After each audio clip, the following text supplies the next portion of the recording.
Hello, আসসালামু আলাইকুম everyone. আশা করি সবাই ভালো আছেন।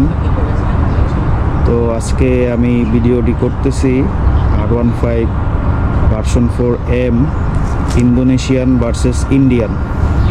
আপনারা অনেকেই অনেক কনফিউশনে থাকেন যে R15 ভার্সন বাইকটি ইন্ডিয়ানটা বেস্ট হবে না ইন্দোনেশিয়ানটা বেস্ট হবে। তো আজকে আমি এই ভিডিওর মাধ্যমে দুইটা বাইকের কি চেঞ্জ আছে এগুলো আপনাদেরকে জানাবো। তো সম্পূর্ণ ভিডিওটা আমার সাথে থাকবে।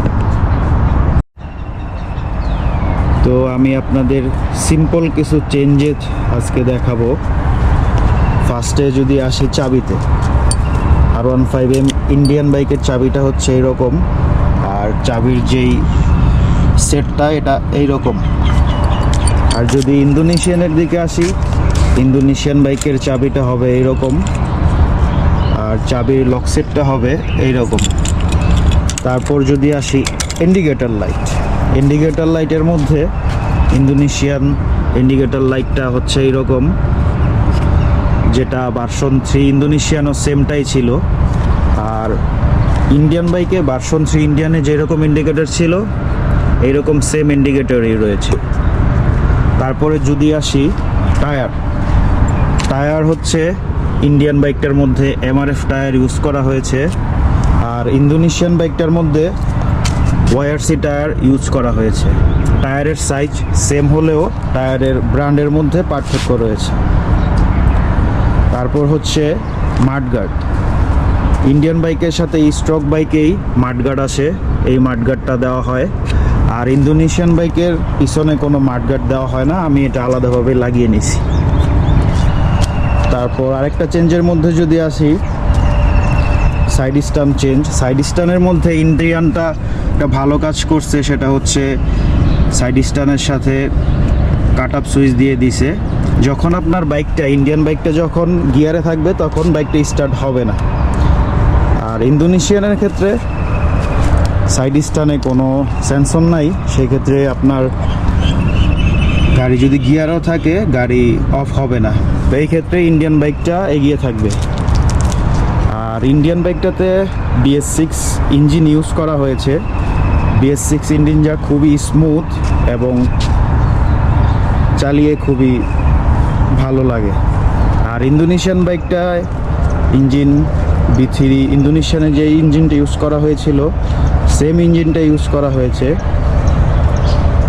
তো বাইকের কাঠ টুপিটাকে সব কিছুই সেম, তবে পাওয়ারের দিক দিয়ে ইন্ডিয়ান বাইকটার থেকে ইন্দোনেশিয়ান বাইকটা কিছুটা এগিয়ে থাকবে। আর প্রাইজের ব্যাপারটা সবচেয়ে বড় বিষয় হচ্ছে প্রাইস দুইটা বাইকের। ইন্ডিয়ান বাইকটা অফিসিয়ালি বাংলাদেশে আসে হচ্ছে BS6 মডেলটার প্রাইস 6,25,000 টাকা এবং BS7 আইকন পারফরমেন্সের বাইকটা বাংলাদেশে অফিসিয়াল প্রাইস হচ্ছে 6,85,000 টাকা। আর ইন্দোনেশিয়ান বাইকটা বাংলাদেশে অফিসিয়াল আসে না, আনঅফিসিয়ালি এই বাইকটার প্রাইস পড়ে 7,10,000, 15,000-20,000 টাকার মতো। তো প্রাইজের দিক বিবেচনা করলে ইন্ডিয়ান বাইকটা এগিয়ে থাকবে, যেহেতু ইন্ডিয়ান বাইকটার প্রাইস অনেকটাই কম আছে। আর যদি গাড়ির প্রিন্টিং কোয়ালিটি, বিল্ড কোয়ালিটির দিকে আপনারা খেয়াল করেন, তো ইন্ডিয়ান বাইকটার থেকে ইন্দোনেশিয়ান বাইকটার print quality, build quality better.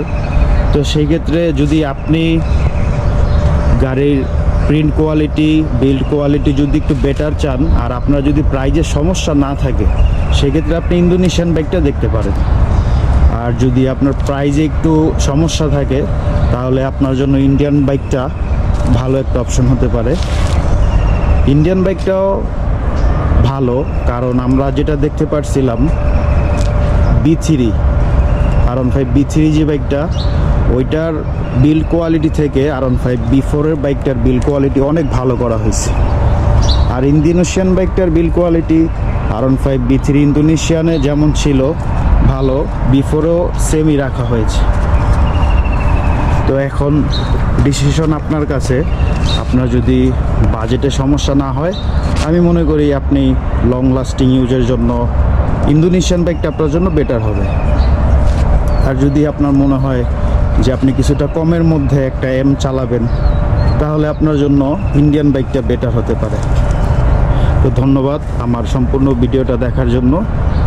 আমার পেজে আপনারা ফলো দিবেন, লাইক করবেন, সাবস্ক্রাইব করবেন।